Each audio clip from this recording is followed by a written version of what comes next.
സാബു തോമസിന്റെ കുടുംബവുമായി ഞാൻ സംസാരിച്ചു. അവർ വലിയ പ്രയാസത്തിലും ദുഃഖത്തിലുമാണ്. സാബു ഒരു കാരണവശാലും ആത്മഹത്യ ചെയ്യേണ്ട ഒരു പ്രത്യേകിച്ച് വേറൊരു കാര്യമില്ല. ഈ സഹകരണ ബാങ്കിൽ നിക്ഷേപിച്ച പണം ഭാര്യയുടെ ഓപ്പറേഷനുമായി ബന്ധപ്പെട്ട് ആശുപത്രിയിലെ ബില്ല് കൊടുക്കാൻ വേണ്ടി ചെന്ന് ചോദിച്ചപ്പോൾ അദ്ദേഹത്തെ പിടിച്ചു തള്ളുകയും വളരെ മോശമായി പെരുമാറുകയും ചെയ്ത ബാങ്ക് ഉദ്യോഗസ്ഥന്മാരുടെ പേരിൽ നടപടിയില്ല. മാത്രമല്ല, ഏരിയ കമ്മിറ്റി മുൻ സെക്രട്ടറി ഫോണിലൂടെ വളരെ മോശമായി അദ്ദേഹത്തോട് ഭീഷണിപ്പെടുത്തുകയും അപമാനിക്കുകയും ചെയ്ത് ആണ് ഈ ആത്മഹത്യയുടെ പിന്നിലുള്ളത് എന്നതാണ് വസ്തുത. അപ്പം അങ്ങനെ ഭീഷണിപ്പെടുത്തി ഒരു മനുഷ്യജീവനെ ഇല്ലാതാക്കിയതിൻ്റെ ഉത്തരവാദിത്വം മാർക്സിസ്റ്റ് പാർട്ടിക്ക് തന്നെയാണ്, ആ പാർട്ടി നേതാക്കന്മാർക്കാണുള്ളത്. ഇപ്പം പോലീസ് ഈ കാര്യത്തിൽ ഒരു അന്വേഷണവും നടത്തുന്നില്ല എന്നാണ് മനസ്സിലാക്കുന്നത്. പോലീസ് ഈ കാര്യത്തിൽ എന്തുകൊണ്ട് ഫലപ്രദമായ അന്വേഷണം നടത്തുന്നില്ല? കുറ്റവാളികൾ CPM നേതാക്കന്മാരായതുകൊണ്ടാണ് പോലീസ് അന്വേഷിക്കാത്തത്.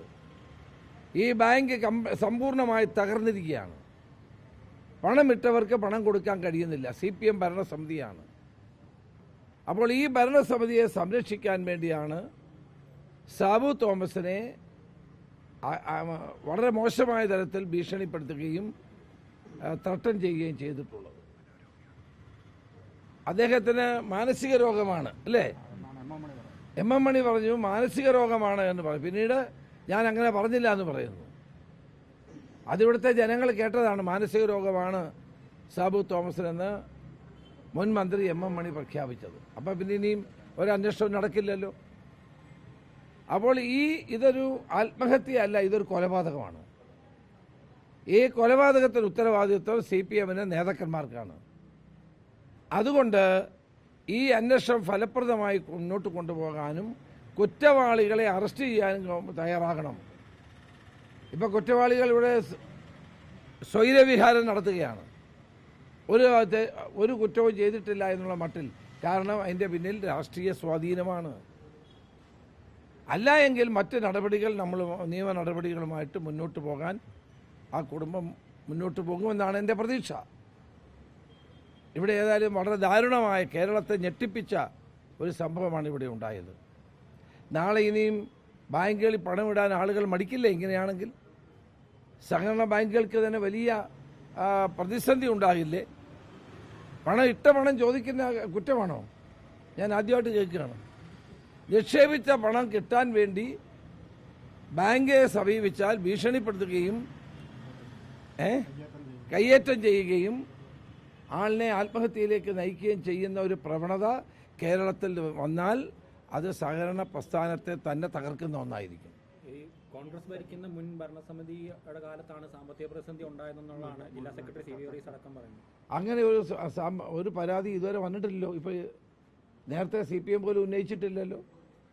അങ്ങനെ ഉണ്ടായിരുന്നെങ്കിൽ ഇവരെന്തുകൊണ്ട് ഈ ആത്മഹത്യ ഉണ്ടാകുന്നതിന് മുമ്പ് പറഞ്ഞില്ല? അപ്പോൾ ഈ ഭരണസമിതിയുടെ കാലത്താണ് ഈ കെടുകാര്യസ്ഥത ഉണ്ടായത് എന്നത് വ്യക്തമല്ലേ? മുൻ ഭരണസമിതിക്കാർ അങ്ങനെ ചെയ്തെങ്കിൽ ഇതുവരെ എന്തുകൊണ്ട് പറഞ്ഞില്ല? അപ്പോൾ വളരെ ബോധപൂർവമായി കുറ്റവാളികളെ സംരക്ഷിക്കാനുള്ള നീക്കമാണ് നടക്കുന്നത്.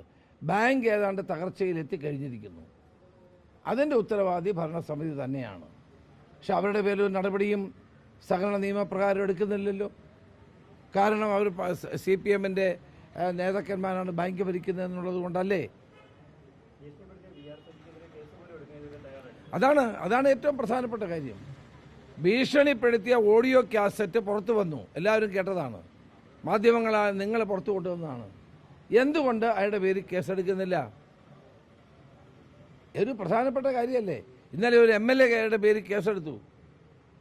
ഒരു ആദിവാസി യുവാവിനെ ആന ചവിട്ടിക്കൊന്നതുമായി ബന്ധപ്പെട്ട് ജനങ്ങൾ രോഷാകുലരായപ്പോൾ MLAയുടെ പേര് കേസെടുക്കുകയാണ്. ഒരു സാബു തോമസിൻ്റെ കൊലപാതകം, അല്ലെങ്കിൽ ഞാനത് കൊലപാതകമായിട്ട് തന്നെ കാണുന്നു, ഇതിലേക്ക് നയിച്ച ആളുകളുടെ പേരിൽ ഒരു നടപടിയുമില്ല.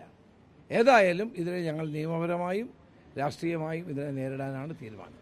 കോൺഗ്രസിന്റെ ഭാഗത്തുനിന്ന് പ്രതിഷേധം ഉണ്ടാകുന്നു. തീർച്ചയായിട്ടും ഉണ്ടാകും.